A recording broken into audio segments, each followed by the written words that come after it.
5 अगस्त की तड़के सुबह यमन की स्वतंत्रता सेनानी हूती आंदोलन ने इसराइल की ओर एक बैलिस्टिक मिसाइल दागा, जिसमें उन्होंने मिसाइल को बेन गुरियन एयरपोर्ट के पास निशाना बताया। इसराइली एयर डिफेंस सिस्टम जैसे एरो 3 और थार्ड ने इसे सफलतापूर्वक इंटरसेप्ट करने का दावा किया, जिससे कोई गंभीर जनहानि नहीं हुई। लेकिन मध्य इसराइल में एयर रेड सायरन्स बज उठे और हजारों लोग आश्रयों की ओर भागे। हूतियों का यह साहसिक अभियान स्पष्ट संदेश था। वे अब केवल नजदीकी क्षेत्र नहीं बल्कि अंतर क्षेत्रीय रणनीतिक शक्ति बन चुके हैं। इस हमले में मिसाइल की दूरी और प्रभाव ने वैश्विक मंच पर उनका प्रतिरोधी चेहरा उजागर कर दिया है। हूती गाजा के समर्थन में लगातार इसराइल के खिलाफ अपना अभियान चला रहे हैं।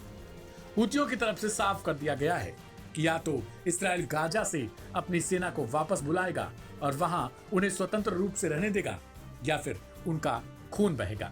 हूती मीडिया प्रवक्ता यासारी ने इस बात की जानकारी देते हुए कहा, यह हमला उनके पैलेस्टाइन 2 नामक हाइपरसोनिक मिसाइल प्रणाली का प्रतीक है, जिसने इस्राएली रक्षा प्रणाली को चुनौती दी। यासारी ने यह भी बताया कि इस मिसाइल ने लगभग 2000 किलोमीटर की उड़ान भरकर आक्रमण किया, जिससे यहूदियों की लंबी दूरी क्षमताओं का अद्भुत प्रदर्शन भी था।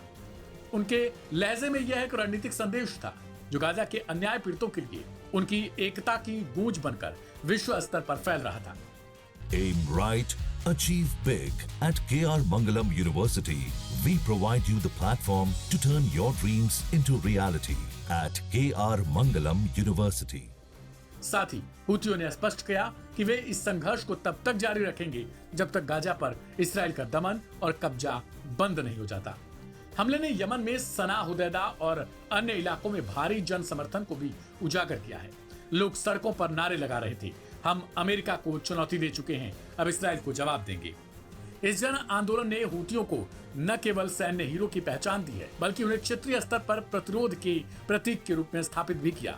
वहीं इस्राएली प्रधानमंत्री नेतन्याहू ने इस हमले के बाद हूतियों को भारी कीमत चुकाने की भी चेतावनी दी है, जबकि डिफेंस मिनिस्टर इसराइल काट्ज ने कहा कि यमन को तेहरान की तरह ट्रीट किया जाएगा। लेकिन इन धमकियों के बीच हूतियों का साहस और इकलौती आवाज बनकर उभरना क्षेत्रीय तनाव को और नई ऊंचाई दे रहा है। आपको बता दें कि इसराइल फिलहाल गाजा पट्टी में पूर्ण कब्जे की तरफ आगे बढ़ रहा है। इसराइल की तरफ से सेना प्रमुख को भी साफ तौर पर कह दिया है कि या तो वो गाजा पर पूर्ण नियंत्रण स्थापित करें या फिर इस्तीफा दे दें। फिलहाल आपको बता दें कि गाजा पट्टी में करीब 60,000 से ऊपर लोगों की मौत हो चुकी है। इनमें सबसे बड़ी संख्या में बच्चे हैं और इसके अलावा महिलाएं। फिलहाल गाजा पट्टी लाशों का ढेर बन चुका है। यहाँ हर दिन सैकड़ों लोगों की मौत हो रही है और बाकी लोग खाने के लिए तरस रहे हैं। ऐसे में हूतियों की तरफ से यह हमला कहीं न कहीं उनके लिए एक नया संदेश भी है।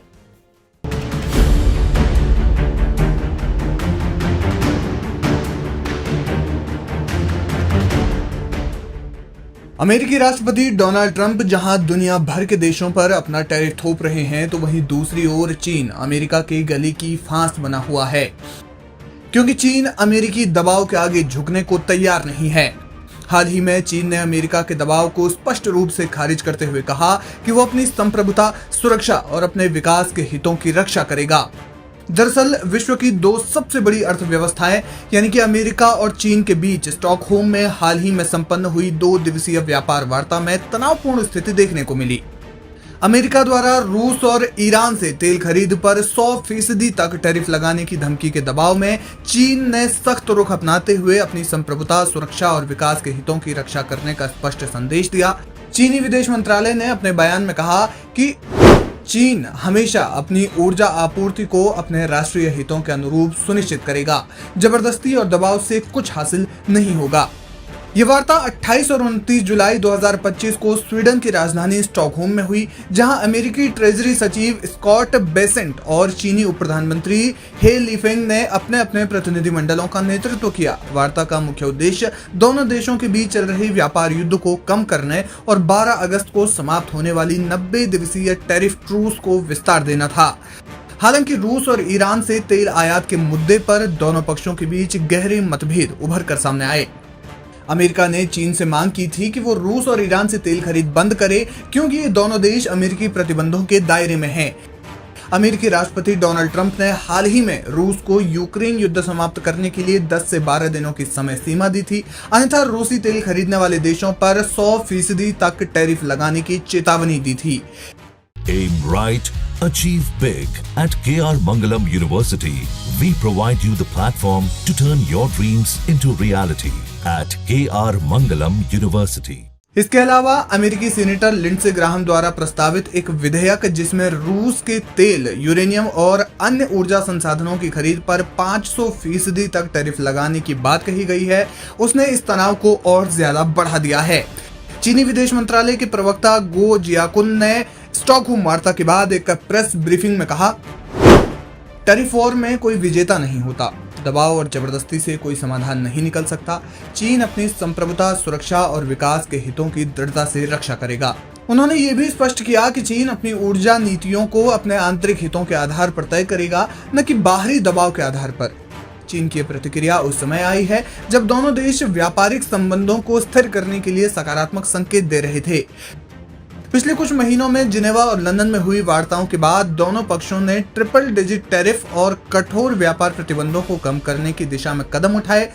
हालांकि रूसी तेल के मुद्दे पर चीन का दृढ़ रुख इस बात का संकेत है कि वो अपनी ऊर्जा नीतियों और रूस के साथ रणनीतिक साझेदारी को लेकर कोई समझौता नहीं करेगा और न ही समझौता करने के मूड में है।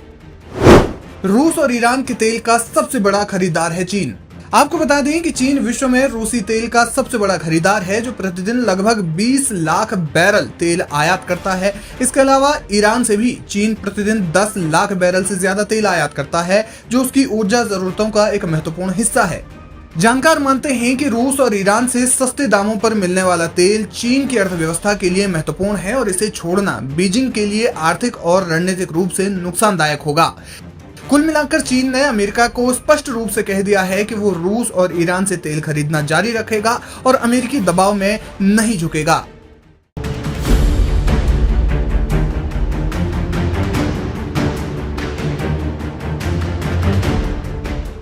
दुश्मनों की भाषा जब खुद अपने बोलने लगे तो विश्वास एक पल के लिए नहीं होता, लेकिन जब उनका इतिहास खोजते हैं तो पता लगता है असल में अपने ये नहीं, इनसे कई गुना बेहतर दुश्मनी है। तुर्की ने हमास को ऐसा झटका दे दिया जिसके बाद तुर्की पसंद लोग भी सोचने पर मजबूर हो जाएंगे।